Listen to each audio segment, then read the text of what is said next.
Hello everyone, welcome back to JP's Budget Collecting and my Collecting Smart series. This is episode 3 and today we're going to be talking about those hot covers. And today's topic is going to focus on all the hot covers that come out every week, that we all watch the videos, and I watch the videos, I love those videos. So this is not a shot at the people that produce that content to show you the new hot covers of the week and that kind of thing. But we all watch them, and we all really kind of know that most of them aren't going to amount to anything. But even within those, there's always a subset that kind of do spike a little bit. And I wanted to take a look at at hot covers and try to understand what makes ones turn into Batgirl 23, which still goes for $50, $60, or ones that turn into Batgirl 28, which is arguably a better cover, and yet can be found for cover price or, well, under $10 for sure. So trying to understand that difference. And what kind of prompted me was to do this now was my CBSI Hot Top 10 look back 6 months ago from Saturday, where I looked back at the August 17th, 2018 list and Aquaman 39. And the reason it prompted me was because when I look back at Aquaman 39, I remember all the buzz being that this was going to be the next Batgirl 23, that this was, it's a Middleton cover. It's got a hot redhead on it. Mira looks really good in this cover. It's a really attractive cover. And I remember, because I failed to get it for my LCS, that immediately it was going for $19 to $20. And those first couple of days. And it rapidly crashed from that. It couldn't sustain that almost immediately, and it dropped back down. Not until after it made the hot top 10 list, but it just really couldn't sustain that. And I remember actually, because I failed to get 23 from my LCS as well, but I was able to get it on eBay immediately, because I didn't get it. They do a pre-sale on Tuesday night, so I knew I wasn't going to get it. And so I ordered online on Tuesday night and was able to get it for about $10 or $12. And I went to do that with Aquaman 39, and it was already 20, and I was like, okay, I'm not going to do that. And now you look at Aquaman 39 or 39, excuse me, and that book goes, like I said, it goes for cover to plus shipping basically. And there are 9/8s that are selling, 6 of the last 7 9/8s that have sold, that have been slabbed, have been sold for under $30. So less than really what it costs to get the book slabbed on eBay. People aren't even getting their money back for this book that they spec'd on. And there's actually already 83 of these, I think, on the census. So there was a bunch of people that chased this book. And so I wanted to kind of understand why this book failed and this book didn't. So the first thing I want to look at is, how common is it for covers to spike at all? So I looked back at the CBSI Hot Top 10 list every week, going back to that August 17th week, where Aquaman 39 was on the list. So that was 27 weeks. And so I isolated just the new books that were on that list. Books that had come out within a couple of weeks that were hot enough to spike and hit that list. And of those, there were 78 new books that hit the CBSI Hot Top 10 during those 6 months, for an average of just under 3 new books a week that were making that list. But I really wanted to isolate just on the covers.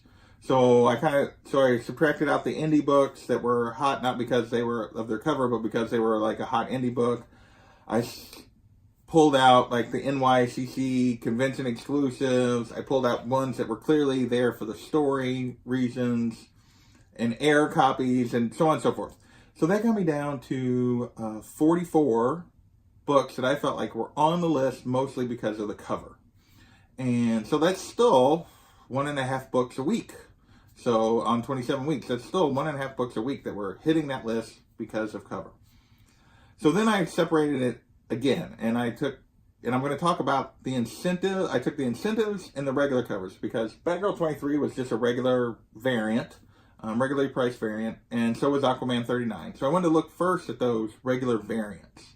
So I took out the incentives. Well, that took another 28 books out of that 44. So, because 28 of the books that hit because of the cover were incentive variants. And most of those, I think all but 1 or 2 were like 1 in 25s or graders, or 1 in 50s or 1 in 100s, or so on and so forth. But I think there was like maybe 2 1 in 10s on the list. I'm not remembering now. But anyway, I'm going to go into those in a later video. So that only left us 16 covers from those 27 weeks that were actually hot because of just the cover, and they weren't an incentive. They were one you could get, you could order. So of those 16, what did they do? How many? So that's less than 1 a week. That's about not quite 3/4 of a book a week, a little more than half a book a week. But so what were those covers that hit? So I'm just going to run through those real quick, just so you can all kind of remember. There was the Aquaman 39. There was, and I'm going through these in the order in which they hit. There was Batman Kings of Fear #1, the Sienkiewicz variant. There was Red Hood #25. There was Red Hood #26. And I'm not going to show all of these, but just I'm showing some of the ones I got just so you can kind of remember. There was Dr. Aphra #24, which was that Boba Fett headshot cover. There was Deathstroke 36, which was the Matina cover with the Joker and the villains kind of behind him, behind Deathstroke. It was a really cool cover. There was Dread Final Judgment, which was a cool Jock cover. There was Batgirl 28, spiked and hit the list. There was the X23 #7, the Deodato variant. There was Catwoman #7, which is this one. And there was Young Justice #1, the Jimenez variant, which is the one with Superboy where he's like, that's the take on the meme or whatever, where he's walking and the girl's looking back at him and her boyfriend's like, what the? So there's that one. There was Harley 57. There was Blossom 666, the Hawk variant. There was Uncanny X-Men #10, the Fence variant, which was a cool Wolverine cover. And then Harley 58, which was just last week, the Chew variant. So those are the 16 books that hit somewhat enough to make the list, like immediately. You'll notice there's a lot of really cool covers that aren't on this list. It didn't hit it all. There's no, like, as much as I love Jenny Frison, there's no Jenny Frison covers, Wonder Woman covers on here. Not even that 56 Witching Hour cover that I think's amazing. There's just a lot of covers that are missing. I'm blanking on the other one I was going to use for my example. But, so there's a lot of covers that didn't even make this list that were really cool. I mean, there's the other Wonder Woman cover. There was a Shirahama cover where she's like in the white cover. There was that Dark Side. There was a Mr. Miracle cover. There's just a lot of them out there. So, but of those 16, only 5 of the cover that hit the list can't be found now for $10 or less. Or basically cover plus a little bit of shipping. Some of them are that $8 or $9 plus shipping or whatever. So they might cost you $12 to get them. But almost all of those books, 1, 2, 3, 4, 5, 6, 7, 8, 9, 10 of the 16. 11 of the 16 books. Sorry, I missed one in my count. You can get for under $10. All of them were spiking for higher than that when they hit the list. So a little patience with these covers appears to be a good thing. So there's only 5 left that even approach having any kind of success, like Batgirl 23. Those are Red Hood 25, Dr. Aphra 24, the Boba Fett cover, X23 #7, Harley Quinn 57, and Uncanny X-Men #10, the Fence. And they're basically, just to give you an idea, the Red Hood cover can go for $15 to $25 now. The Dr. Aphra Boba Fett cover is going for $10 to $15, so it really hasn't. It's maintained a nice value for a new book, but it's not anything. It's not Batgirl 23 kind of level. The X23 has probably been the most successful.